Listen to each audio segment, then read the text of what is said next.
is only about kind of quality assurance, making sure the software works as expected. So yeah, we can verify it, but but then what?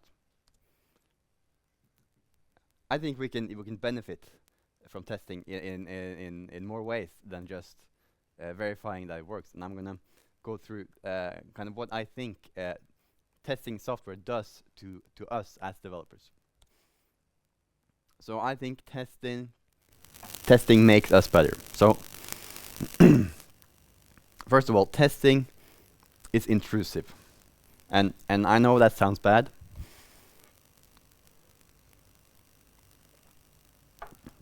but I think in this case it is actually good, because testing changes how we program. So it's hard to test smelly code. When I say smelly code, I'm talking about global state and tightly coupled code. It makes it harder to test. And so when we are writing tests, and especially if we start writing tests from day one at the project, we have to take that into consideration. How do we make this code easier to test? And when we do that, we end up with more modular, cleaner code that's also easier to maintain and debug. So if globals make testing hard, we get rid of globals, and we continue down the line, and we get rid of all the bad practices that kind of haunt legacy code bases. So the next point is automation, and that's kind of key for testing, because we can have manual tests, but that's not the same. So first of all, if it hasn't been tested, it doesn't work. That's kind of our base assumption here, and for the most part, this holds true. And a manual test is a chore. It's something you have to do, something you have to remember to do. Maybe you need to pay a person just to run tests because the developers think it's boring. But automated tests, they are investments. You write the test once, it doesn't take that much time, but it keeps running. For every commit, the test still applies. So we invest into the future of the code, of the software.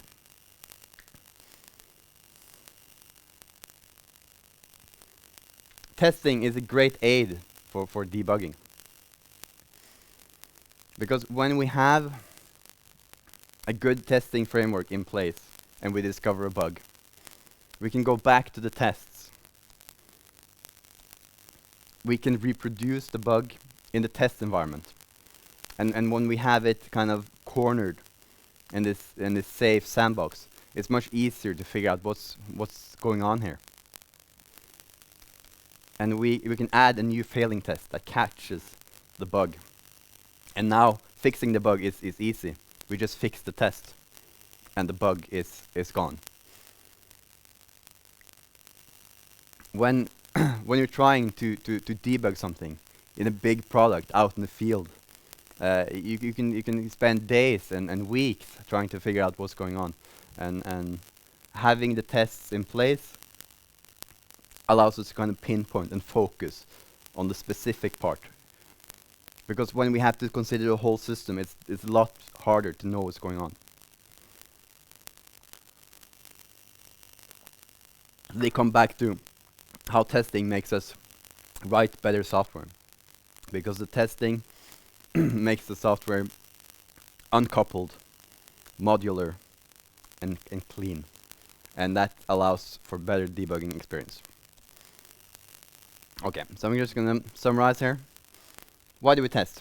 We can verify code. Great. It makes our code better. Automated testing is forever. And testing helps debugging. Okay, so we talked about why. Now let's talk about what to test. So this is the PCB here is actually a Super Nintendo cartridge. Just a fun fact. We can kind of divide our code into two separate parts. And now we're on the embedded system here. We have the hardware agnostic code. We want this to be like 90% of our code. The hardware agnostic code is easy to test. We can do it on our laptop. You just press enter and you run hundreds of tests. It takes a few seconds. And then everything that's impossible to do in a hardware agnostic way, that's the hardware dependent code. That's the small piece of code, hopefully, in the ideal case, the tiny piece of code that actually interacts with the hardware, writes to registers, sets up interrupt handlers, all that stuff. And the more we can push into the hardware agnostic code, the pure software, the better we can test our code. And so when something fails, we can identify, is it in the pure software part? Then we continue with our test debugging. And if it's in the hardware dependent code, we know it's limited. It doesn't bleed into everything. It's contained into the low level drivers. And also, you can view test as a separate target. So we have a main hardware platform that our product is running on, and then we can think of test as a separate platform. And if you do that from the start, adding a new platform is easy. You already have support for multiple platforms. You just have to take the hardware dependent code, the 10%, and re-implement that for a different microcontroller. So this also sets us up for more maintainable code. And yeah, pure software tests are better, because a test that's easy to run is the best test. It's easy to run in CI, it's easy to run on your laptop. It doesn't require having to set up a hardware in the loop test.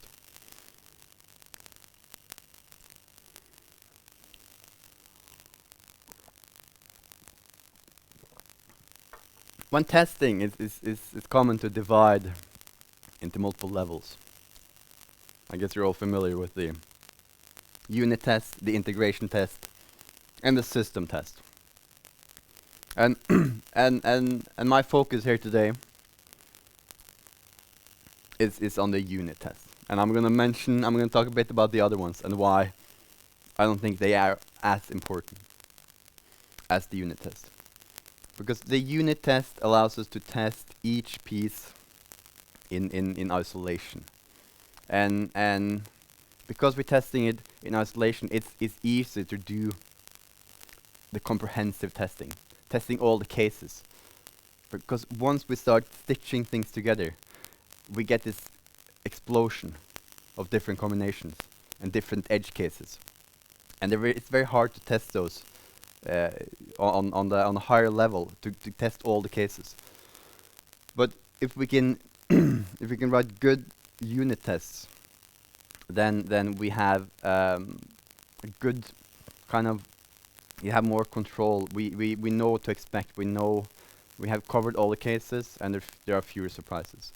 So in embedded systems, I find that the unit test, that's the level with the least amount of testing. And often system tests that's where it happens. And system tests are great for like, you need a system test to see that everything is working. But you can only test like a few cases, a few runs through the software with the system test. But with the unit test, you can test for the unlikely events. And the unlikely events, that's what's going to cause a problem in the future. That's where the bugs will appear. Integration tests, I find myself writing less and less of them.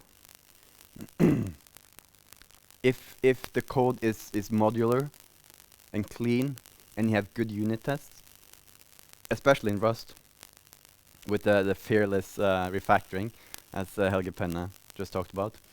When you put things together, because of the type system, it usually just works. And they're easier to maintain, because when you change one module, the other tests, they stay the same, because they don't really touch each other directly. But with the integration tests, if you change one module, you have to fix the integration test as well.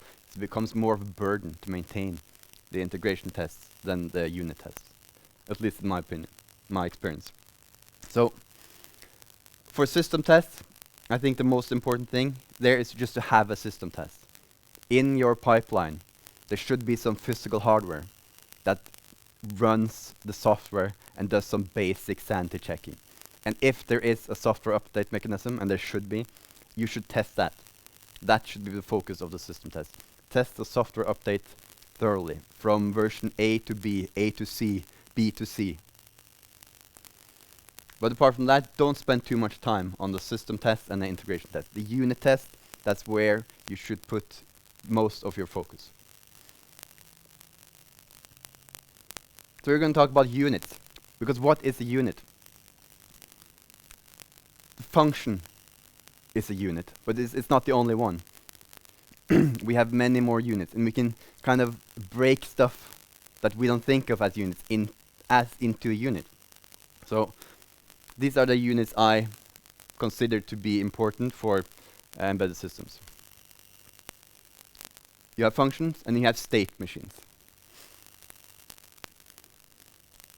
And you have tasks, which are kind of state machines, but they run in a separate context. And then, finally, we have the device drivers. I'm going to break down each of these units into subunits. So for functions, there are two different kind of functions we have to consider. And I guess this is where I think Rust comes a bit short, because it hasn't solved this issue. Because there are two different types of functions, but they look the same. You have pure functions. They're just like input, output, no side effects. But then you have the impure functions. They do I/O, blocking I/O, side effects, writing to globals, all kind of stuff. And you can't tell them apart. They look the same. The type signature is the same. But from a testing perspective, they're two different animals. So there are some languages that are experimenting with effect systems, where any kind of side effect is encoded in the type system, or the effect system, which is a separate layer, but can be thought of as an extension of the type system. Rust has that to some degree, like with the const functions that can be seen as an effect. But when it comes to I/O or access to globals, we don't have that yet. So hopefully, maybe Rust will get that in the future.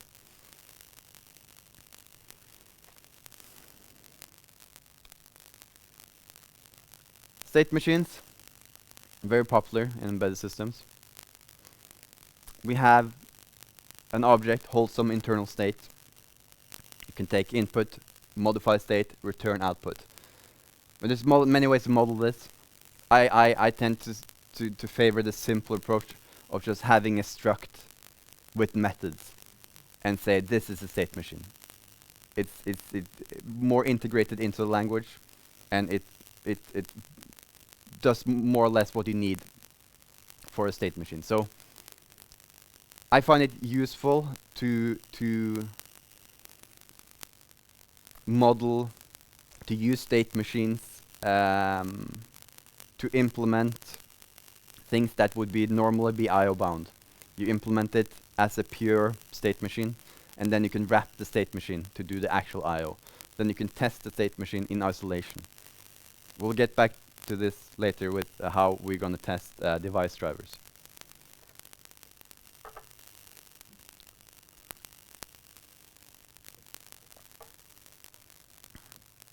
And then we get to tasks. So tasks can be any kind of thread or async task, something that runs independently. They run in a different execution context. They have some internal state. So in that way they are similar to state machines. But they use I/O to communicate with the outside.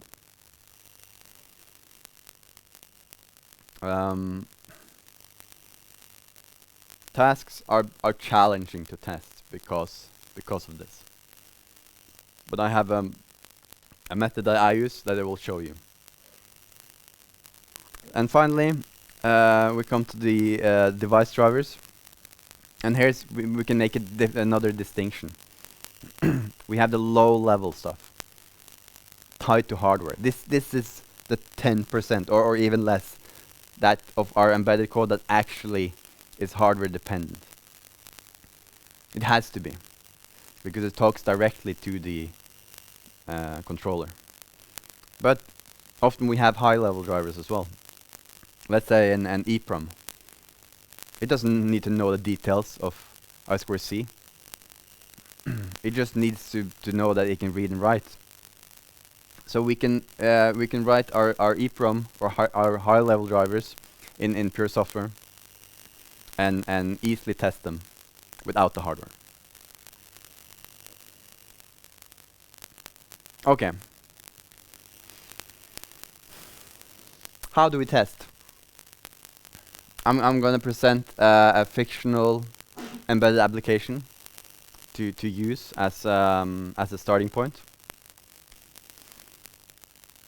We have 4 probes that can be connected to this device. Each probe has a sense pin, an EEPROM, and a sensor, an analog sensor of some sort.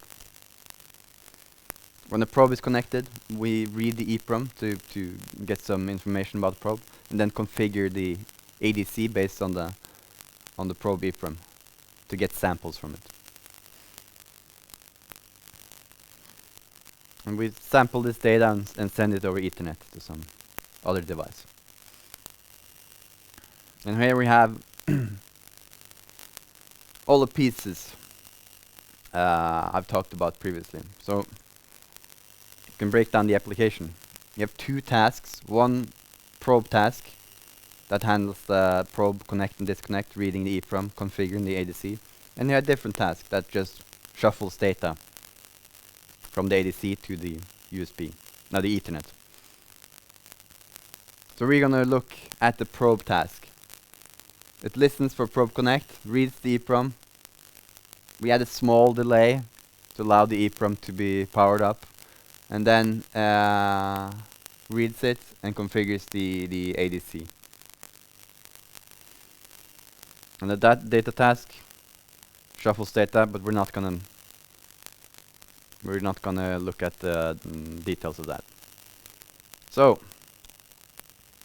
this is our very simple pseudo Rust code. No, there's no error handling, and that's just to keep it simple. We would of course have error handling in a real case. So this task, we give it the hardware peripherals, and it just loops, waits for probes to be connected, and does all the steps. So this is a kind of our starting point, but this is tightly coupled. There's no abstraction. We give it directly hardware peripherals. So how do we go about testing this task? So one maybe tempting idea is to think of this as an integration test. The task integrates the other components. So we have to write mock GPIO, mock I2C, mock timing. But now it's not that's not a unit test, and we want to write unit tests. We want a test that we want to check the the task itself, not all the other functions, because that makes it harder to maintain. So in order to separate the GPIO and the EEPROM and ADC and timer from what the task does, we have to introduce a layer of abstraction. So we separate out the I/O. That's what I call it here. Everything that communicates outside the task. So for each function we're calling from the task, we define that in our new trait. So when we run this on actual hardware, these are just one-to-one mapping to the functions calling into the drivers. But for testing, we can replace this.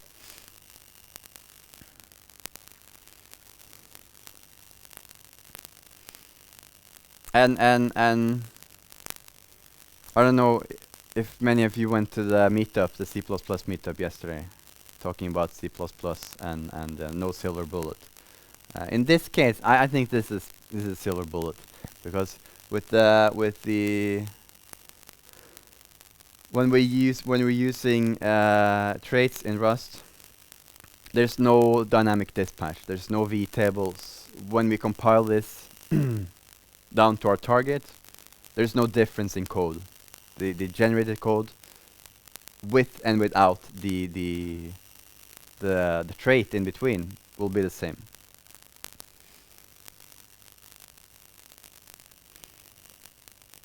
Okay.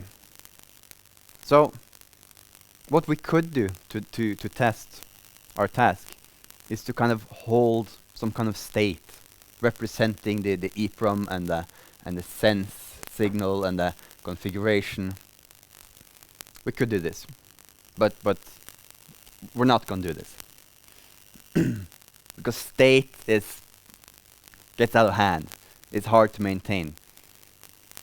In our example function is pretty simple, but in a real life application, the tasks, they will grow and become complex. And we're kind of missing.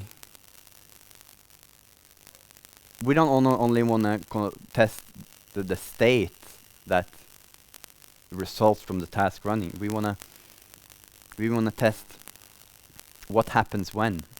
So the ordering of operations are important. So what I prefer instead is to use what I call event-driven testing. So our task communicates with the outside with events.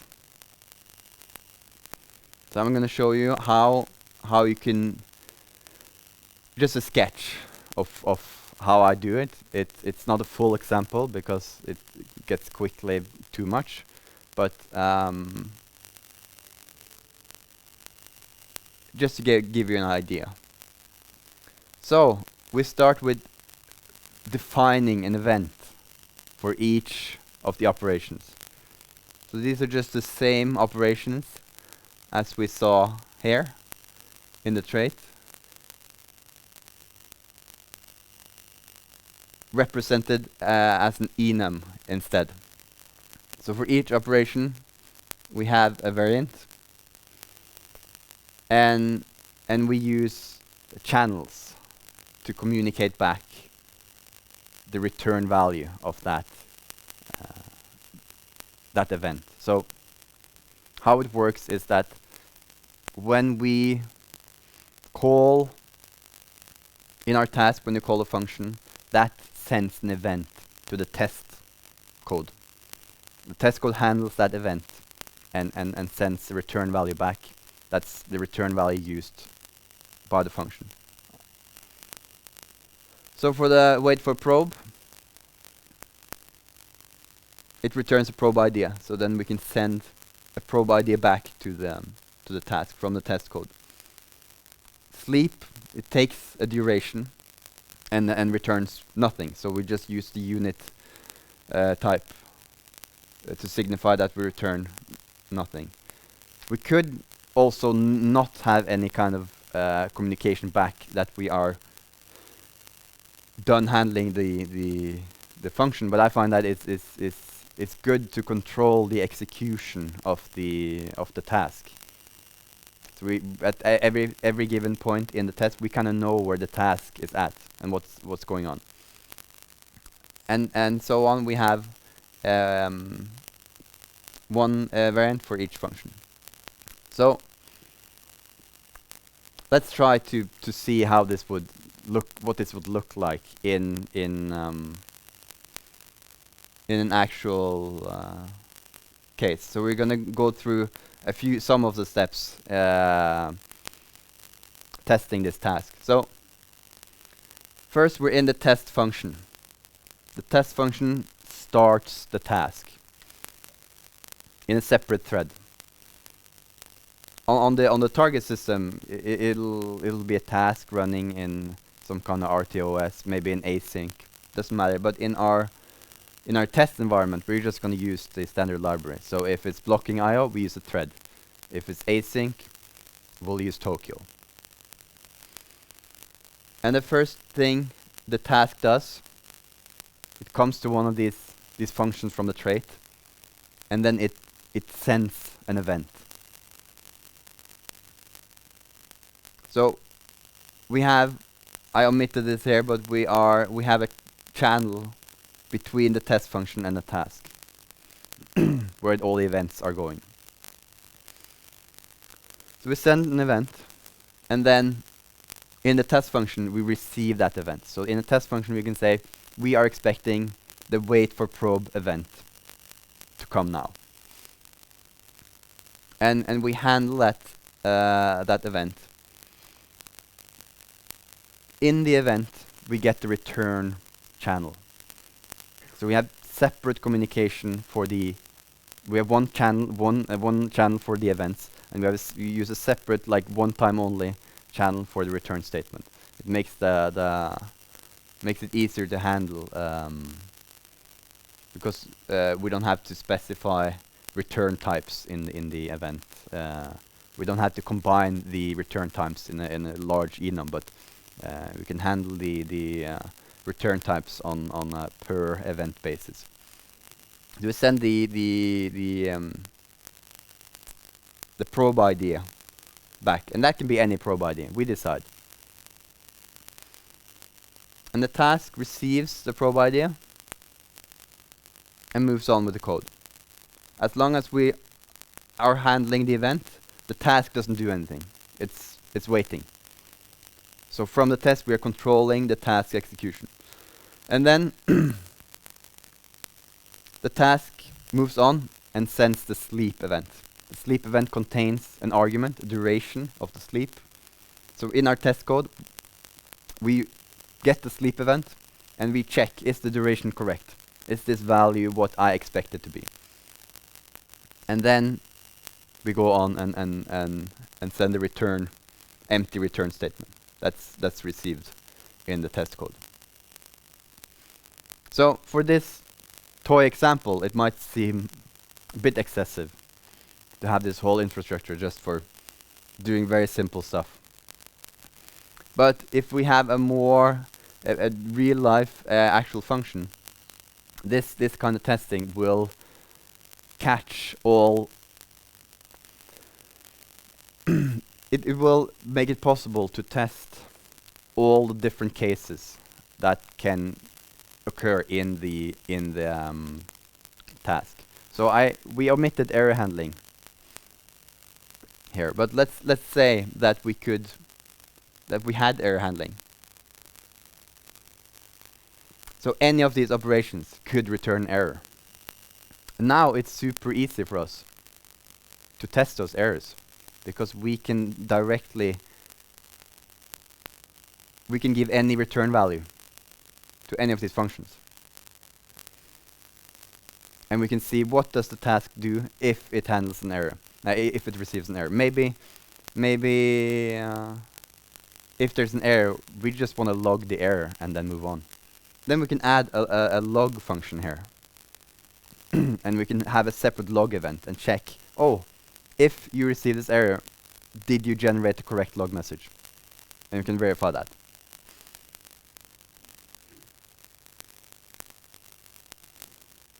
Are there any questions for this part? I was hoping it would be like understandable, but it might be confusing. So just please be free to ask. Yeah. Okay. So a channel has. I guess they're similar to Go channels. So you have two ends. You have a sender and a receiver. And it allows you to just send stuff from one thread to another. Yeah, that's it.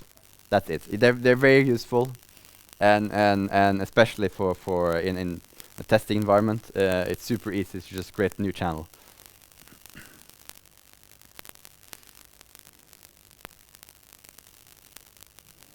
Yeah.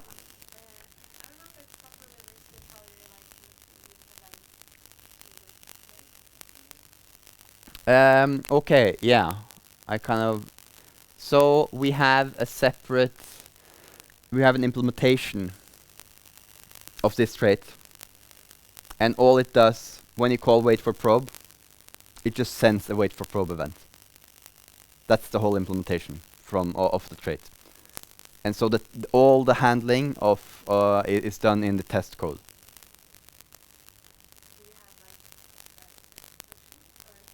Yes, there's a test function. So yeah, we have a test function that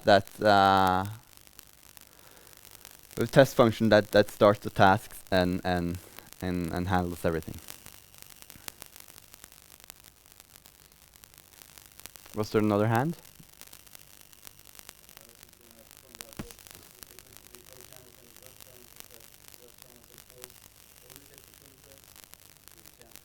Yeah.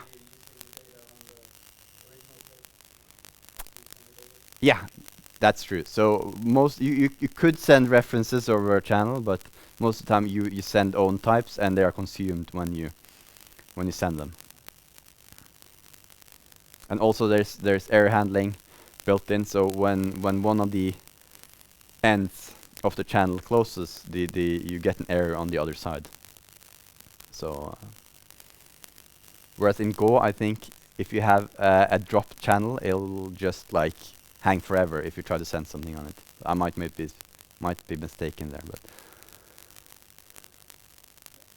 okay. Are we ready to move on, or is it any more questions? Okay. So let's look at how we could test our high-level EEPROM driver. So this is pure software. and luckily for us, we can use embedded HAL for I2C traits.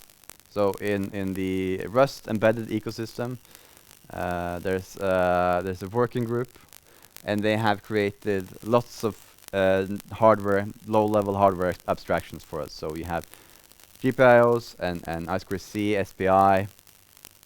All the basics are covered. So when we are writing an EEPROM driver, we are writing it for the I2C trait. And that means our EEPROM driver will be usable for any kind of microcontroller.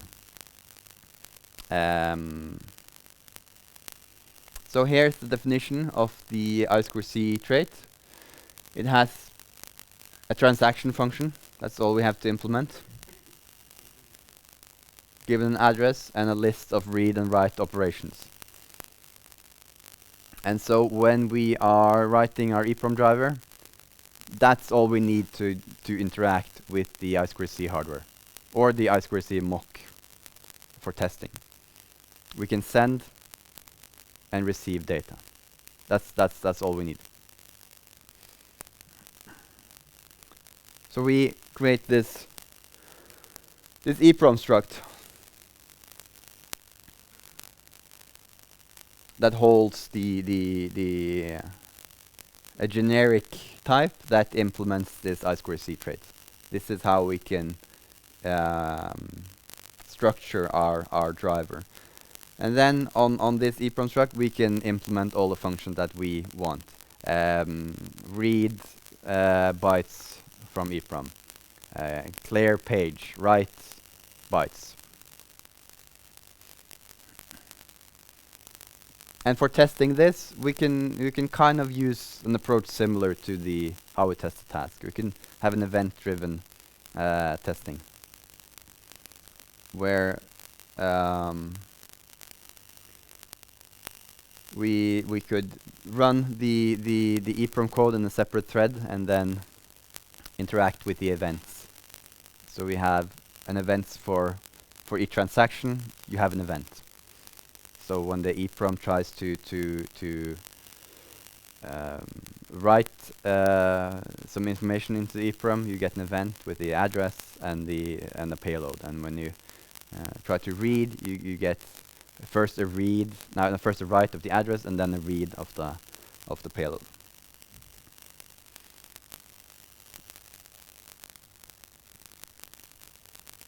Yeah, you mock the I2C to test this.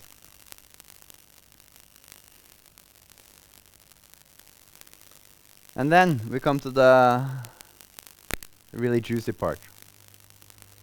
We're going to test the low-level I2C driver. And what I've talked about so far are things I do every day when I'm testing. But this part is more aspirational. Now I'm talking about what I want to do, but I haven't gotten there. I'm going to try to explain why I'm not there yet. But this is kind of my dream, to get this working. To have proper unit testing on hardware. So yeah, we want to test our I2C driver on actual hardware. But we shouldn't do this on the actual target platform. We should use a dev kit. And the reason is, on the actual hardware, the I2C is connected to an actual EEPROM and other devices. That's messy. That's not what we want. We want to test just the driver, we're not doing system testing here. We're doing unit testing. So you have to take it out of the complex environment into something that we can control. So we test it on a dev kit. And then, instead of actually having an EEPROM connected to the I2C bus, we just use a separate microcontroller to mock any kind of slave device. And the beauty of that is we can mock pretty much anything we want. One microcontroller can pretend to be like any I2C device on any address and do any kind of crazy operation. We can test all the edge cases. And just to note, there is a framework where you can write unit tests that run directly on the device, and that will get you so far, but it's not really, doesn't really address what I want to do. So let's have a look at how this could be. So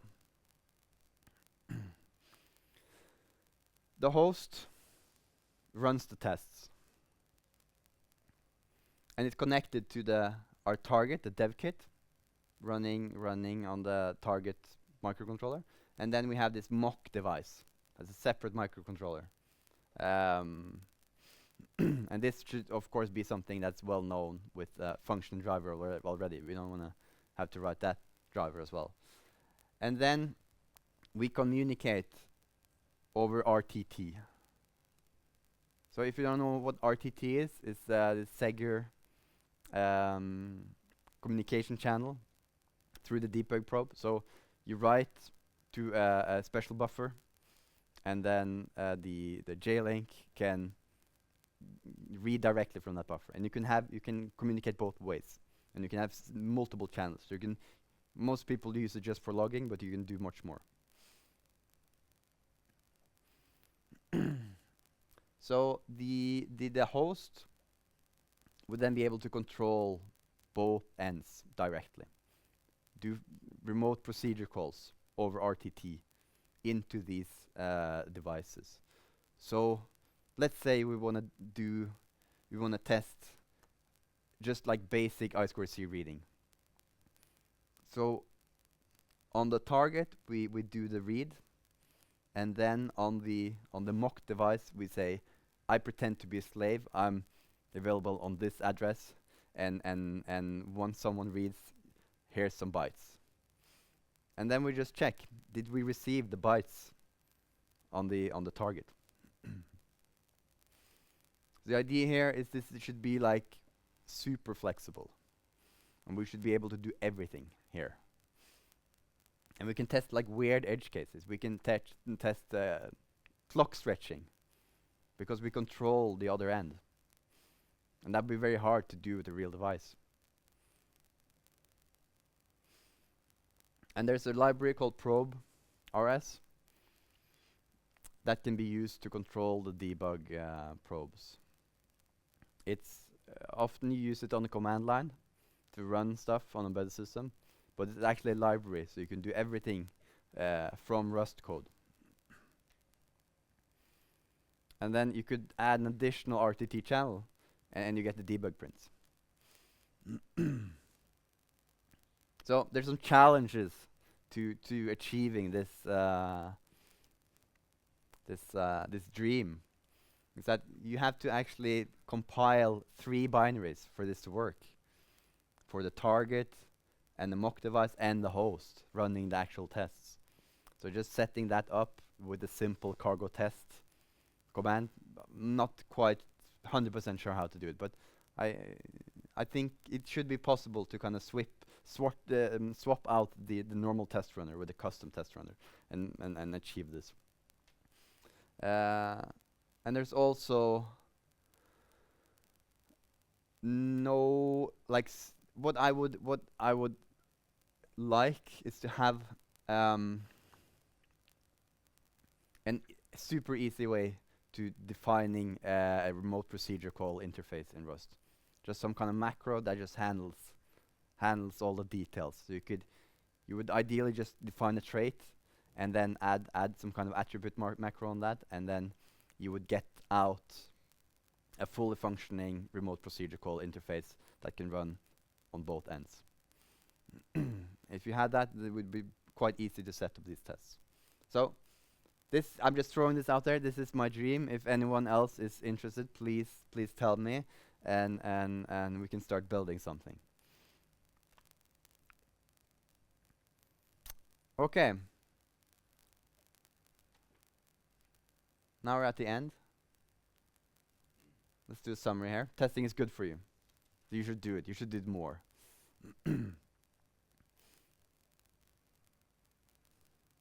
Automate or go home. I mean, that's where it's at.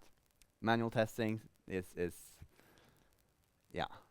No one. It's the first thing to go when you run out of time.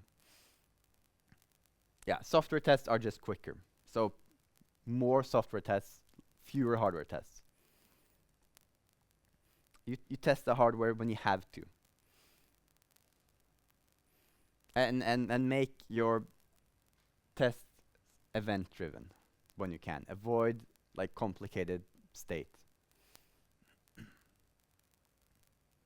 And yeah, we need a library for running hardware unit tests like I described.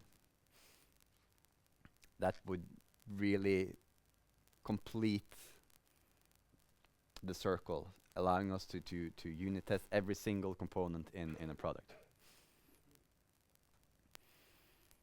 Okay, are there any questions or comments? Yeah? Yeah, no, I think I really appreciate you focusing on some of the side effect benefits of testing. I think that's really good. I think there's even more of them. So that's great. Okay, I'm curious about the other side effects. One I can just come when I have been writing tests. Often I Yeah, that's true. just to name one. Mm-hmm.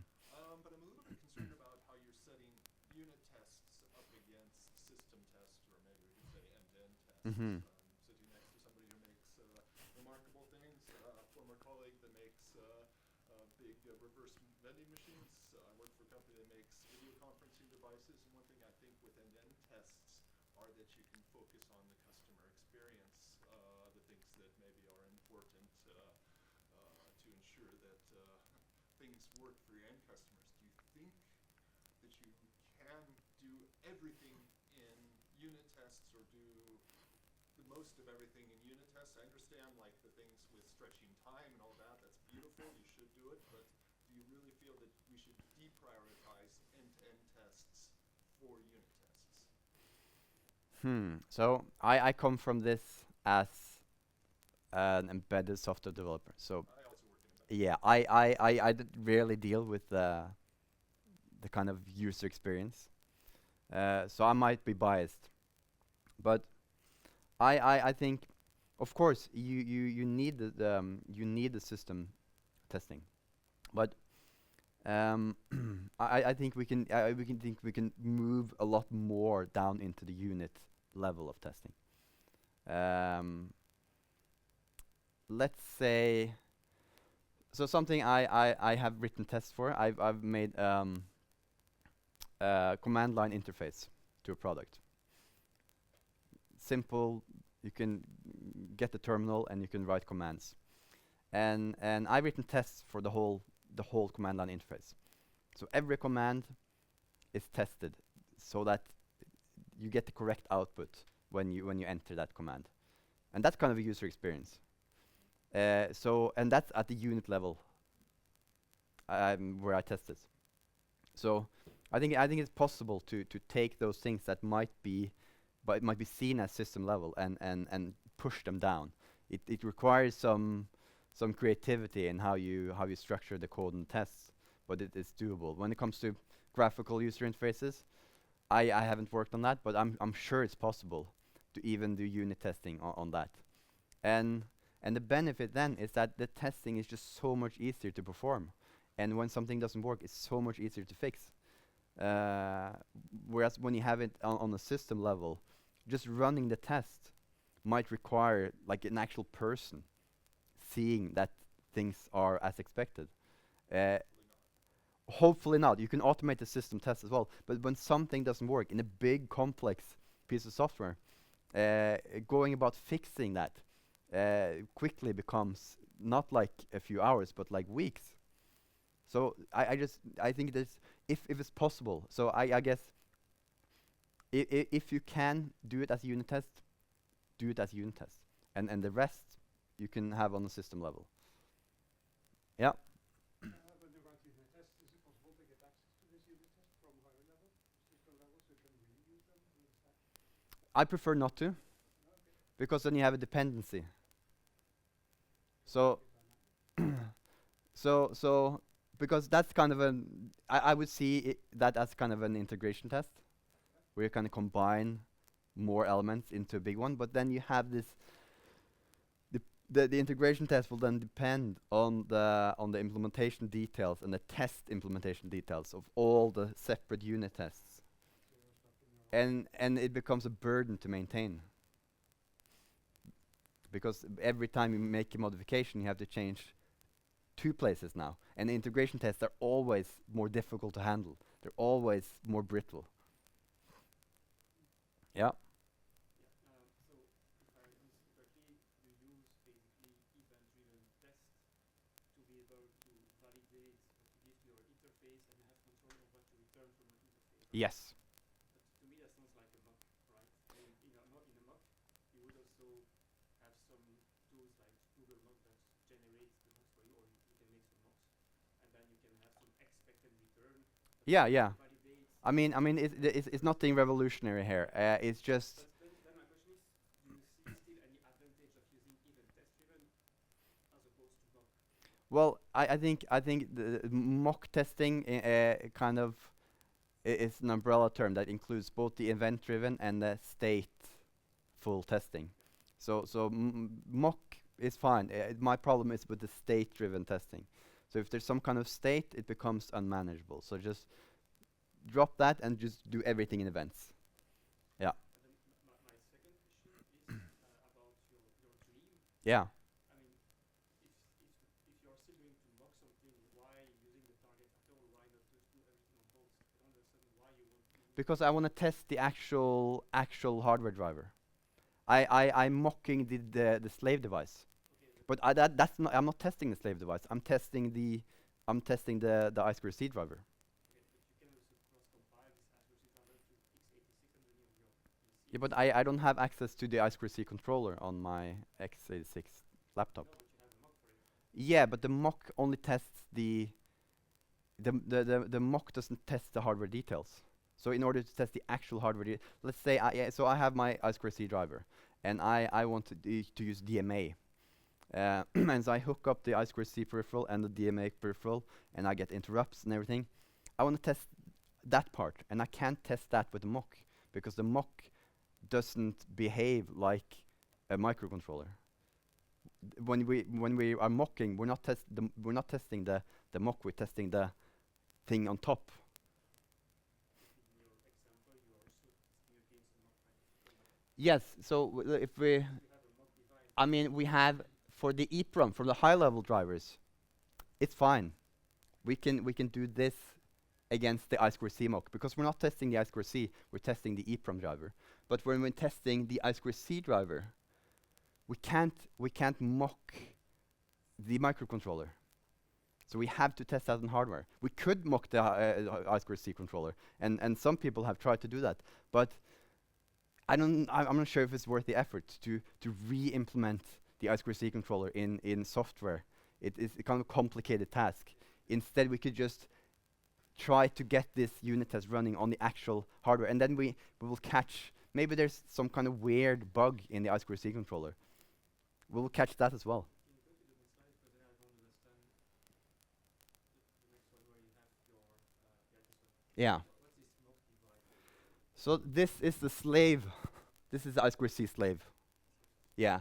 And this is where we have our I2C driver that we're testing.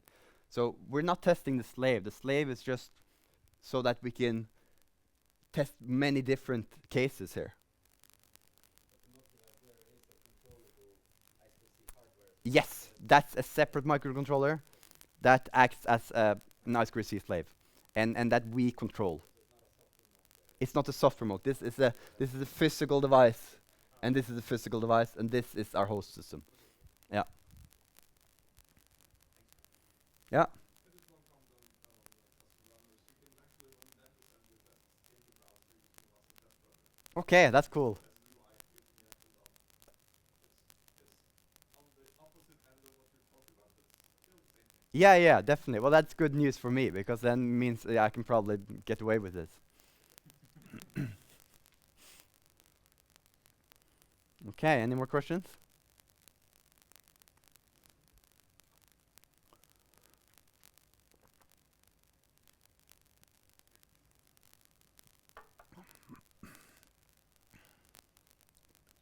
Okay. Well then, we're done. Thank you.